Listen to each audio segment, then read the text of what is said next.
여기 준비해 주신 거는 아마 제가 그 프레젠테이션 자료를 제가 드려가지고 그걸 베이스로 이제 PPT 자료를 준비해 주셔갖고 거기는 뭐 이론에 대한 어떤 세부적인 사항들이 들어있는데 제가 그거는 글쎄 보면 뭐 굳이 그걸 자세하게 설명을 할 필요는 없는 것 같아요. 그거를 머리 아파들 하시더라고요. 그래서 그냥 이 이론이라고 하는 거는 이렇게 생각하시면 될 것 같아요.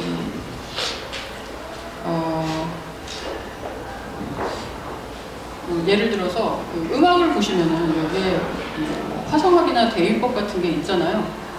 그런 것들이 있기 때문에 사람들이 그걸로 작곡을 하고 음악적인 구조를 만들어내고 그럴 수 있는 건데 그림에는 그런 게 없다는 생각이 들었어요. 예를 들어서 제가 그 음악하는 제 친구들이랑 가끔 이야기를 하면 제가 만약에 내가 이 베토벤의 뭐 황제라든가 이런 것들을 악보를 펴두고서는 저의 아주 기본적인 이 피아노 이거 땡땡거리는 실력으로 건반 몇 개를 누르고서는 내가 이걸 이 나만의 베토벤 교향곡의 해석이다 이렇게 하면 음악계에서는 어떨 것 같으냐 그랬더니 그건 말도 안 되는 얘기라고 하죠. 기본적으로 이 음악에는 어떤 배워야 할 것들이 있잖아요. 룰이 있고 법칙이 있죠. 그것을 바탕으로 해서 어떤 기교도 만들어질 수 있고 해석도 가능한 건데 근데 제가 미술은 제가 이 베토벤의 그 악보를 펴놓고 그냥 대충 개명만 몇 개 누르고도 제가 이걸 나만의 해석이라고 하면은 그게 받아들여지는 게 미술계라고 저는 봤어요. 미술계에는 좀 더 그런 어떤 색채와 형태에 관한 시각적인 법칙이 없는 거죠. 그런데 저는 그게 이제 미술은 이제 그런 것들이 굉장히 당연하게 여겨졌는데, 저는 오히려 그런 것들이 당연하게 여겨지는 게 좀 이상하게 여겨졌어요. 왜냐하면은 이 세상에는 그런 법칙이나 이런 것들이 존재하지 않는 게 없거든요. 특히 그리고 우리가 쓰는 문자도 어떤 문법이 있고 음악에도 어떤 그런 음악적인 법칙이 있고 물리학도 있고 수학도 수만의 법칙이 있는데 유독 색채와 형태만 아무것도 없다는 게 저는 이해가 안 갔고 그렇기 때문에 당연히 있을 거라는 가정을 할 수밖에 없었고요. 그렇게 해서 이제 만들게 된 게 구도 이론입니다. 그렇게 되면 이제 이게 그렇게 해가지고 맞느냐 틀리냐 했고 어쩌고 이렇게 많은 이야기들이 있을 수 있는데 이제 그거는 또 다른 문제고요. 일단 저는 그런 취지에서 이제 이론을 만들었어요. 그렇게 해서 이제 이론은 뭐냐면은 일단 모든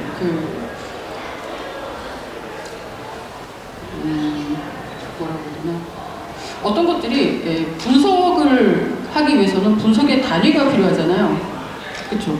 이게 화성학도 그렇고 예를 들어서 우리가 쓰는 문자 시스템에서도 그렇고 또 물리학에서도 그렇고 수의 시스템에서도 그렇고 근데 기본 단위라는 게 존재하잖아요. 어떤 차원에 가면. 그런데 이제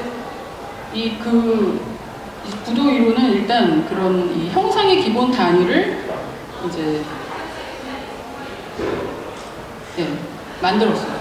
형상의 기본 단위를 만들고 그 기본 단위로 이 형상의 구조를 구축해 나가는 건데 결국에는 이 형상이라고 하는 거는 형상의 기본 단위가 되는 이것은 결국에는 의식의 단위로 해석이 돼요. 저는 이제 그림을 눈으로 볼 수 있는 의식이라고 저는 생각을 했기 때문에 이 의식과의 상관관계에서 이제 형상을 분석할 수 있는 시스템으로 만들었습니다. 이게 대충 이론이 만들어진 취지이고요. 그 다음에 어떻게 할까요? 이거를 어떤 거를 더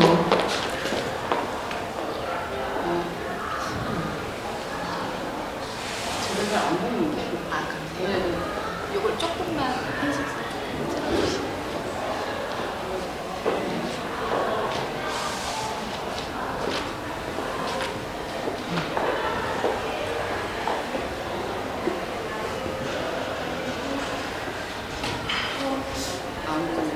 때 아마 이게 삐뚤어져. 저게 제가 컬렉션을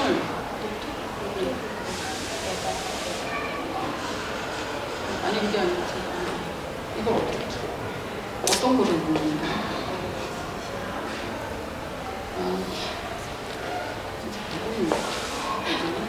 이쪽으로 이쪽으로 틀어드립니다. 이쪽으로. 여기 지금 보여지는 이 PPT 자료들을 제가 저희 실장님한테 전달드릴 때 영어로 만들어진 걸 드려가지고 저희 지금 아마 제가 쓴 한글은 이게 제가 쓴 게 아니라 이제 그 아마 번역체인 것 같아요. 예, 그래서 보시면 여기서 이제 중요한 거는 그래서 이제 이 부도 코드를 만들었다는 거. 그 부도 코드는 인간의 의식을 기본 단위로 하고 그 의식이 가시화되는 방식으로서 이제 형상 단위를 만든 거고요. 그렇게 해서 여기서 저 아래 맨 아래 부도 코드는 서사 중심 사고, 저 형식 중심 사고가 아니라 형상 중심 사고. 예. 로이 전환을 이제 시도를 하고 있어요. 그 이유는 우리가 이 형상이라는 게 언어보다 범위가 크거든요. 그렇기 때문에 항상 이 그림을 말로 설명하는 데 있어서 자꾸 오류가 생기는 이유가 이 언어가 전개되는 방식이 형상으로 이 형상의 정보 전달 방식하고 굉장히 달라요. 그래서 예를 들어서 이제 우리 언어는 이렇게 기승전결이라는 게 있잖아요. 이렇게 뭐라 그러지? 선형적으로 이제 이 시공간 개념이 펼쳐져 나가는데 형상 같은 경우는 그런 것들이 이제 중첩되기도 하고 또는 이렇게 조합되기도 하고 완전히 결합되기도 하고 다양한 방식으로 가고 있기 때문에 우리가 가지고 있는 언어적인 사유의 틀이 형상을 중심으로 한 사유를 담아낼 수가 없어요. 제가 지금 이제 이 부도코드라고 하는 거는 이 형상하고 서사 중심 사유의 그 간극을 메우려는 시도도 있어요. 왜냐하면은 우리가 그림을 해석을 할 때 굉장히 자의적인 해석을 할 수밖에 없거든요. 왜냐하면은 우리가 이 언어하고 형상하고 연결이 안 돼 있기 때문에 그래요. 그렇죠. 그렇기 때문에 우리가 그냥 보고 그림을 보고 우리가 촉발된 감정이나 느낌을 다시 말로 해석해내는 과정으로 그림을 해석을 하는데 그 과정이 굉장히 그 과정에서 그러니까 이제 어떤 법칙이 없는 거죠. 그 두 간극을 연결을 하기 위한 거예요. 그렇게 해서 이게 또 우리가 그림에 대해서 글을 쓰는 거를 좀 보시면은 상당히 제한된 서사가 계속 반복되는 걸 알 수 있어요. 예를 들어서 그림에 대한 해석을 하다 보면은 사람들이 예를 들어 환경 문제를 다룬다거나 아니면 정치나 사회적인 문제를 다루기도 하고 아니면은 치유나 힐링 같은 테마를 갖고 오기도 하고요. 그 다음에 작가 개인의 어떤 감정적인 서사라든가 아니면은 본인이 일상에서 발견한 작은 어떤 것들 그런 것들을 주로 이제 다루는데 그걸 보면은 이제 이 색채와 형태가 전달하고자 하는 고유의 정보를 뺀 모든 것들을 다 다루고 있는 것 같아요. 근데 그런 서사들이 계속 이제 반복이 되고 있는데 결국에는 그게 이 형상은 제가 보기에는 그것보다 더 다른 세상을 보여주고 있다고 보여져요. 이 그림이라는 게 제가 보기에는 우리가 밤에 잘 때 꾸는 꿈의 세계하고도 다르고요. 환각제를 먹고 환각 이 세계도 다르고 그 세계도 아니고 그 다음에 또 뭐가 있을까요? 심리적인 어떤 공간도 아니에요. 그러니까. 근데 그 모든 것들이 담겨 있기는 한데 이 색형이라고 하는 거는 그거 말고 그것들의 구조를 보여주는 언어더라고요. 제가 이제 연구한 바에 의하면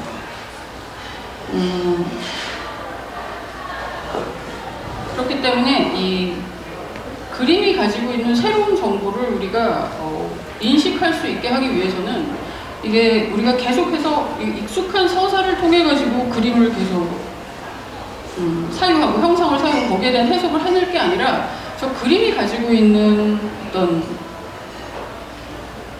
그림이 가지고 있는 고유의 구조, 그 구조를 이해하고 그 구조로부터 새로운 해석을 끄집어내야 우리의 서사가 확장될 거라고 저는 보여지는 거죠. 그러니까 우리의 상상이라는 게 마구잡이로 되는 게 아니거든요. 우리가 뭐 무한한 상상의 세계라든가 뭐 그런 얘기를 많이 하는데 이 상상이라는 게 사실 보면은 굉장히 제한적이에요.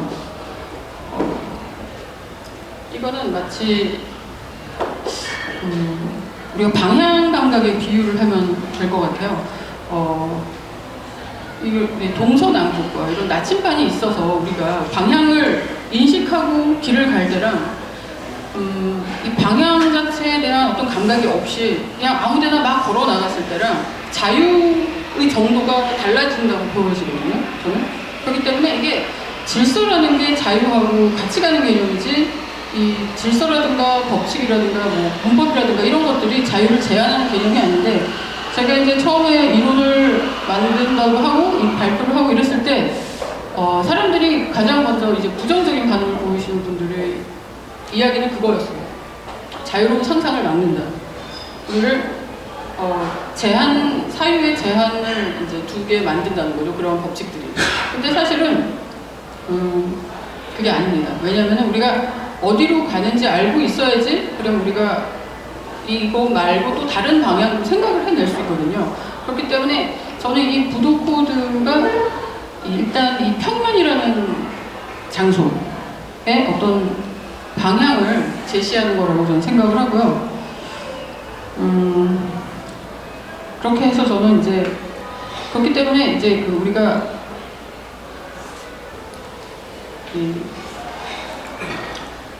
부도 코드의 목적은 형상 중심 사고로 이 전환을 이제 목적으로 하고 있습니다. 이게 지금 참. 네. 제가 갖고 있는 두 가지 이제 그림에 대한 질문입니다. 왜냐하면 제가 그림을 계속 그리고 전시를 하면 사람들이 계속 그림에 대해서 의미를 물어보니 이 그림이 무슨 뜻이냐, 왜 그러냐 이렇게 물어보는데 그게 사실은 제가 제일 궁금했던 질문이었어요. 색채와 형태에 고유의 의미가 있는가? 아까 말씀드렸다시피 음악에도 그런 화성학이나 대입음이 있는 것처럼 글자에 문자에 문법이 있는 것처럼 이 색채와 형태에도 고유의 문법이 있는가 하는 거죠. 네, 제가 연구한 결과 있습니다.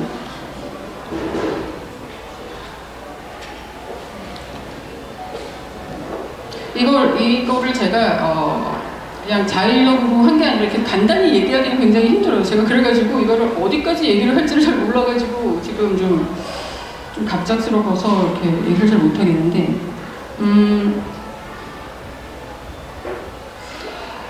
이 색채와 형태의 고유의 법칙이 있다는 거는 제가 그냥 그 단순한 믿음으로 만들어낸 건 아니고요. 여러 가지 방식으로 제가 연구한 결과인데, 일단 그 중에서 가장 기본적으로 쓰였던 방법을 제가 말씀을 드리면은, 제 이루어졌던 그 신뢰성을 위해서 기본적으로 말씀을 드리면은, 우리가 이거를 생각하시면 돼요. 이렇게 우리가 어떤 지식을 만약 원시인 상태에서 아무것도 모른다는 상황에서 우리가 어떤 것에 대한 답을 얻고자 할 때 두 가지 방법이 있어요. 전지전능한 신한테 물어보고 답을 그로부터 얻거나, 안 그러면 우리가 사유를 해야 되는데, 그러면은 아무것도 지식이 없는 상황에서 사유를 어떻게 전개해 나갈 것인가. 그때 저는 이 동형관계라는 걸 사용했습니다. 어떤 것과 어떤 것이 같다부터 시작을 해야 돼요. 그쵸? 사실은 원시시대 때 초기 문명이 발달하는 상태를 봐도 그런 단계를 밟아왔거든요. 이것과 이것이 동일한 형태를 가졌다. 그럼 여기에 어떤 의미가 있지 않을까. 여기에서 보여지는 성질이 이렇게 생긴 것들이 이러한 성질을 가지고 있는데, 저쪽에 있는 게 또 저랑 비슷한 모양을 가졌는데 동일한 성질을 가지고 있다. 또는 얘는 얘랑 다르게 생겼는데 사실은 또 뭐 전혀 반대의 성질을 가졌다. 뭐 이런 것들이 발견이 되면서 그것들이 이렇게 쌓여서 이제 우리가 자연법이라는 것도 만들고 한 건데, 이 색형에 관한 논리를 초기에 이제 만들려고 할 때, 저도 뭐 당연히 제 앞선 예술가들이 책들을 많이 썼을 거 아니에요. 그런 책들을 접해봤어요. 이제 뭐 칸디스키도 그런 책을 썼고 클레도 그런 책을 썼고 뭐 여러 가지 뭐 아니면 또 뭐 작가들이 아니라면 또 미학자들도 뭐 시지가 예술가 시지가 루돌프 아준하임의 예술가 시지가 뭐 이런 책도 있고 여러 가지를 읽어봤는데 그런 것들이 다들 이제 어떤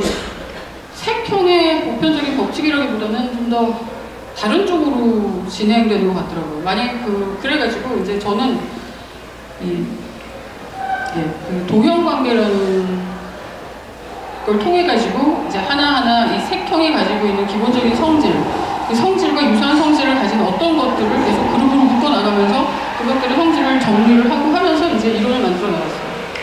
그렇게 해서 제가 이제 인간의 의식이라는 것하고 평면이 유사한 성질을 가졌다 그렇게 보고 이 평면이라는 거는 이 의식을 표상하는 개념이라고 하고요. 제가 뭐 다 설명을 드리긴 어렵지만 일단 색채와 형태라고 하는 걸 먼저 설명을 드리면 색채와 형태라고 하는 거는 모든 보이는 것들의 기본 요소잖아요. 구성 요소잖아요. 그런데 이 색채와 형태라는 게 우리가 빨간색, 원형 이렇게 따로따로 불러서 이야기를 하잖아요. 그렇기 때문에 이게 우리 머릿속에 빨간색하면 빨간색을 떠올리고 원형하면 원형을 떠올려요. 그러면서 이게 분리되어서 존재한다고 생각을 하는데 사실은 붉은색이나 원형이라든가 이런 것들이 그 각각이 가지고 있는 원형이라면은 그 형태 외에 형태를 전달하기 위한 색이 있고요. 그 다음에 붉은색이라고 하면 붉은색을 전달하기 위한 그 붉은색에 대해 따라오는 형태가 있거든요. 그러니까 색채와 형태는 불가분의 어떤 한 쌍이지 이게 독립적으로 존재하는 개체일 수가 없어요. 근데 이게 우리가 이 언어 때문에 착각을 일으키는 거죠. 네, 착시 현상이 일어나는 거예요. 빨간색이 따로 존재하고 원형이 따로 존재한다. 그렇지만 원형에는 그게 아무리 흐릿한 연필선이라도 연필선의 색이 따라가고요. 이 빨간색 물감의 얼룩이라면 그게 뭐 어떤 물감의 물질성도 있고요. 그 물질성이 가지고 있는 독특한 형태가 있고요. 이런 것들이 형태에서 분리가 될 수가 없거든요. 그런 점에서 이 색채와 형은 이 불가분의 어떤 한 쌍의 요소이고 더불어 그렇기 때문에 이게 어떤 이분법적인 우리의 그 인식들을 넘어서가지고 그 새로운 인식들을 만들어낼 수 있는 기본적인 어떤 단위라고 본 거죠. 그 다음에 이제 평면이라고 하는 경우는 평면이 우리가 2차원이라고 그냥 이야기를 하는데 평면이 2차원이라고 하는 그 규정은 그 정의는 아마 유클리드 기하에서 나온 거라고 보여지고요. 점, 선, 면 이렇게 가잖아요. 0, 1, 2차원 그 다음에 3차원. 근데 우리 눈이 공교롭게도 3차원밖에는 인식을 못해요. 그렇기 때문에 0, 1, 2차원도 우리가 사실은 뭐 점하고 선하고 면을 이렇게 그려놓으면 우리가 눈에 보이기 때문에 그것들이 0, 1, 2차원으로 존재한다고 생각을 하지만 그거 그냥 굉장히 상징적인 거죠. 예, 우리 눈은 사실은 3차원에 그려진 어떤 연필선에 그런 것들을 보고 있고 사실 연필선 그것도 엄밀히 따지면 그것도 다 연필 알갱이들이 모여가지고 만들어진 거잖아요. 그렇기 때문에 우리 눈은 3차원만을 식별할 수 있고 0, 1, 2차원은 4, 5, 6차원만큼이나 볼 수 없는 차원에 속해 있어요. 그렇다면 이게 뭐냐? 평면은 그냥 개념이라는 거죠. 어떤 캔버스가 평면이 아니고 종이가 평면이 아닌 거죠. 개념으로 존재하고 색채와 형태 또한 그렇습니다. 색채와 형태도 이게 개념이지 이 물감에 속해 있는 것도 아니고요. 네, 그렇습니다. 그려진 형태에 속해 있는 것도 아니에요.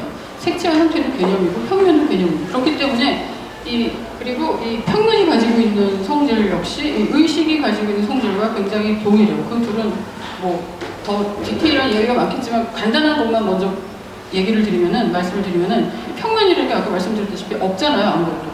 사실은 우리 눈앞에 있는 모든 것들이 우리가 평면을 이제 이 3차원 평면을 평면이라고 그냥 부르는 거예요. 그리고 우리가 3차원의 물질성이 그게 뭐가 있건 그 위에다가 형상이 그려지는 그 순간 우리는 그 물질성을 갑자기 탈락을 딱 시켜버리고 거기에 있는 그림만 보고 이게 이제 갑자기 2차원 평면으로 받아들여요. 그러니까 굉장히 개념적인 어떤 인식이 순식간에 일어나고 있고 우리 인간은 그런 존재들인데 그래서 이 평면이라는 거는 사실은 이 보이지 않는 개념이고 3차원 물질 표면의 색형을 통해서 형상으로 나타났을 때 그 평면이 규정이 되고 평면의 성질이 규정이 돼요. 그와 똑같이 의식도 우리 모두가 의식을 가지고 있지만 의식이 따로 존재하지 않고 의식은 대상을 인식했을 때 우리가 그 의식을 인식을 해요. 의식이 존재를. 그렇기 때문에 의식 역시도 자기가 인식한 대상을 통해서 존재성과 성질을 확인할 수 있고 평면 역시 그렇습니다. 그렇기 때문에 의식과 평면은 동형관계로 저는 보고 있어요. 그렇기 때문에 거기서부터 이제 시작을 해서 이제 이 의식의 움직임을 모델링을 하고 그게 이제 나선 환경 구조라는 이제 구조가 만들어졌고 그걸 또 차원 변이를 시켜가지고 이중오각형 구조로 만들어졌어요. 그러니까 이중오각형 구조가 지금 여기는 없는데 그게 이제 의식의 한 차원을 의식이 차원 변화하는 걸 모델링한 게 이제 이중오각형 구조예요. 그래서 그 구조로부터 이제 제가 여러 가지 코드들을 뽑아내는데 64개의 코드가 만들어져요. 이것들도 제가 아까 말한 이중오각형 구조에서 의식의 구조를 모델링한 것, 그것을 거기다가 이제 색채와 형태라는 시각적인 요소를 대입을 해가지고 뽑아냈는데 64개가 나온 거예요. 그 과정을 생략하고요. 어쨌거나 64개가 나왔어요. 그래서 나왔더니 그게 또 4개의 부류로 나눠지더라고요. 그렇게 해가지고 제가 이렇게 플러스 추상, 플러스 사실, 이거 마이너스 추상인데 잘못 나왔네요. 마이너스 사실 이렇게 나와요. 네. 지금 번역을 한 거라 이게 지금 너무 잘못됐는데 어떡하죠 지금? 네, 잘못 나왔어요. 잠깐만요. 네. 플러스 추상, 플러스 사실, 마이너스 추상, 마이너스 사실입니다. 그렇게 해서 4가지 부류가 나왔고요. 이거는 그러니까 이 코드는 그냥 제가 거기다가 이제 색을 A, 형을 B, 형상을 C라고 해가지고 그 코드를 집어넣었기 때문에 A, B, C의 조합들로 A, 소문자 A, 대문자 해가지고서 아무튼 각 코드마다 6개의 비트로 이제 코드들이 나왔어요. 계산하면. 그렇게 나왔고 그 코드들의 이제 색채와 형태를 이 성질을 부여해가지고 이거는 제 해석인 거죠. 해가지고 이제 이렇게 해서 이거는 일종의 춘의 형상소 같은 경우는 일종의 음가 같은 거예요. 예를 들어서 우리가 기억 니은티 글씨라고 이제 기호들이 있잖아요. 기억 니은티 글씨라는 기호가 있으면은 그 기억이라는 음가는 그잖아요. 그렇죠. 니은이라는 건 느지만 그것들을 우리가 또 기호로 읽을 때는 기역이라는 다른 종류의 자음과 모음을 써가지고 이름을 표기를 하잖아요. 그렇게 되는 것처럼 지금 이 64개 형상소 상태는 지금 음가의 상태고요. 이거 말고 이제 이거는 단위가 아니고 단위의 요소가 될 것들이에요. 그리고 그 위로 올라가면은 위상과 속공이라는 단위들이 나오는데 이제 의식의 단위고 형상의 단위가 거기서부터 시작이 되는 거예요. 그렇게 되면 이제 위상과 속공은 우리가 결국 설명을 안 한다고 하면서 설명을 하게 되는데 이 형상 단위까지만 제가 설명을 하겠습니다. 위상이라고 하는 건 뭐냐면은 형상 단위가 위상과 속공이라는 2개의 측면으로 나눠졌어요. 이것도 불가분의 것인데 이 형상의 안과 밖을 이야기를 하는 거예요. 그래서 위상이라고 하는 것은 우리가 어떠한 대상을 인식하는 그 한순간을 나누는데 그게 한 16가지로 나눠져요. 그리고 속공이라고 하는 건 뭐냐면은 내가 대상을 인식하는 그 순간 그 대상을 인식해서 위상이라고 하는 거는 위상이라고 하는 건 그렇기 때문에 인식의 한순간인데 뭐냐면은 이 위상이라고 하는 건 이 인식하는 그 순간에 겉으로 드러난 형상의 모습이에요.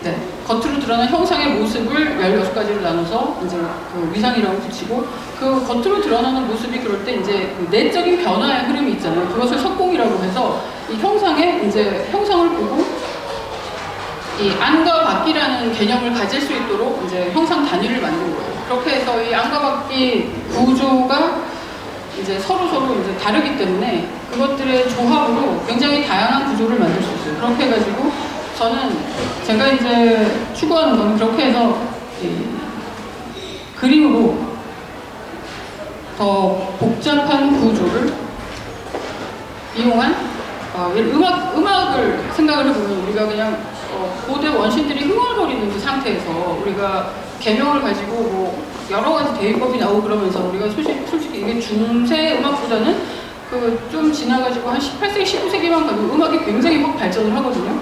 음악 악기도 다양해지고 굉장히 다양한 다양한 그 파음들도 생겨나요. 그런 것처럼 그림에서도 그러한 더 복잡하고 다변화된 구조를 볼 수 있도록 이제 만드는 게 제 이제 목적입니다. 그렇게 해서 결국에는 그렇게 되면은 이 형상을 통해서 결국 저는 그게 마지막 단계라고 보여지거든요. 마지막 단계라기보다는 그게 이제 결정적인 단계라고 보여지는 게 결국에는 형상을 통해서 우리의 의식을 측정할 수 있는 상태로 만드는 거예요. 우리의 의식을 이제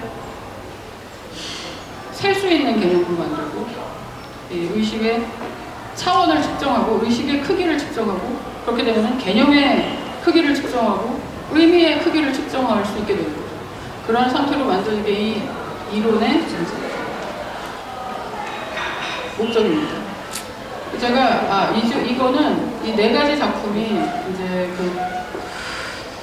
제가 아직 이제 부도 코드를 만들어가지고 실제로 활용하는데 시간이 굉장히 오래 걸렸어요. 저도 익숙하지 않은 거라 제가 그래서 이제 지금 설명을 하면서 제가 자꾸 이제 버벅드는 이유도 이게 완벽하게 쉽게 이렇게 확 설명이 되기가 쉽지가 않아서 그래요. 왜냐면 지금 이렇게 너무 짧은 시간에 이렇게 막 넘겨가면서 이제 이야기를 하다 보니 그런데 저도 이제 이론을 이제 적용을 하면서 그리기가 굉장히 사실은 고난이도입니다. 그래가지고 일단 제가 기존에 여기 있는 그림들은 제가 그려가면서 이론 여기다가 이제 코드를 생각을 하면서 그렇게 그린 거고 여기 있는 이 네 가지 그림은 순전히 코드들만 가지고 그린 거예요. 그러니까 아까 제가 서사 중심 사유와 형상 중심 사유로 변환이 있어야 된다고 말씀드렸잖아요. 그러니까 우리가 보통의 서사 중심 사유는 어떻게 진행이 되냐면 맞고 틀림을 위주로 하죠. 그렇죠? 이제 형상 중심 사유는 같고 다름을 중심으로 사유를 하게 되는 거예요. 근데 제가 이거를 그렇게 해가지고 이 같고 다름의 관계도를 만들었는데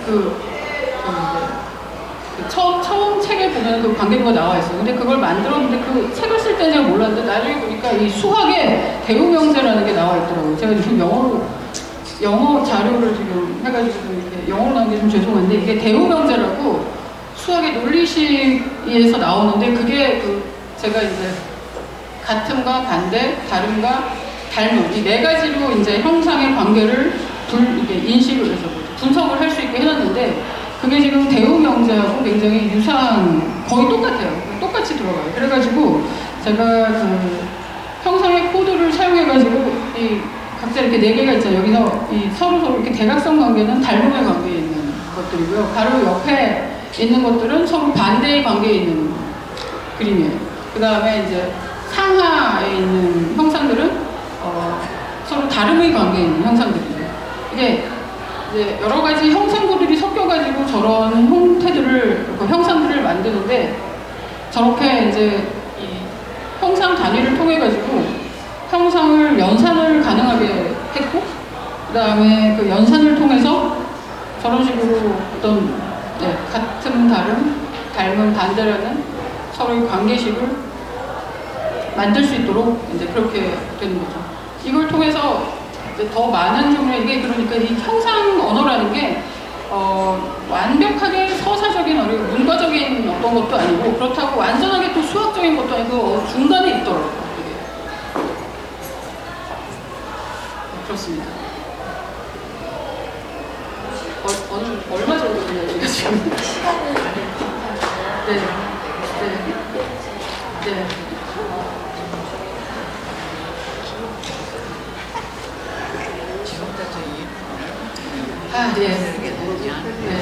제가 너무 지금 길게 가는 것 같은데요. 저 이제 작품을 이제 좀 그냥 기본적으로 설명해 드리면 제가 이것도 초기 작업은 아닌데 처음에 그림을 시작했을 때는 그때도 이제 색형의 논리에 관한 데에 관심이 있었기 때문에 그림을 그릴 때 색채와 형태의 본래 상태만 관심을 갖게 하기 위해서 이 그림의 그 조합을 통해 가지고 어떤 서사도 느껴지지 않도록 그림을 이렇게 조합을 하는 게 이제 제 그리기 방식이었어요. 이렇게 쭉 와서 이때까지 하다가 그림을 이렇게 제가 개별적으로 설명할 그건 없는 것 같아요. 쭉 지금 다 나와 있는 그림이니까 보시면 될 것 같습니다. 그리고 이제 한 2018년, 19년 이때부터는 이제 좀 더 이제 이론을 코드를 사용하면서 그 다음에 옛날에 그리는 방식하고 코드를 사용하는 걸 같이 해가면서 그렇게 그렸었고요. 이런 것들도 이제 다 코드가 있는데 그런 얘기까지는 생략을 하겠습니다. 그러면 이렇게 얘기를 들어주셔서 감사합니다.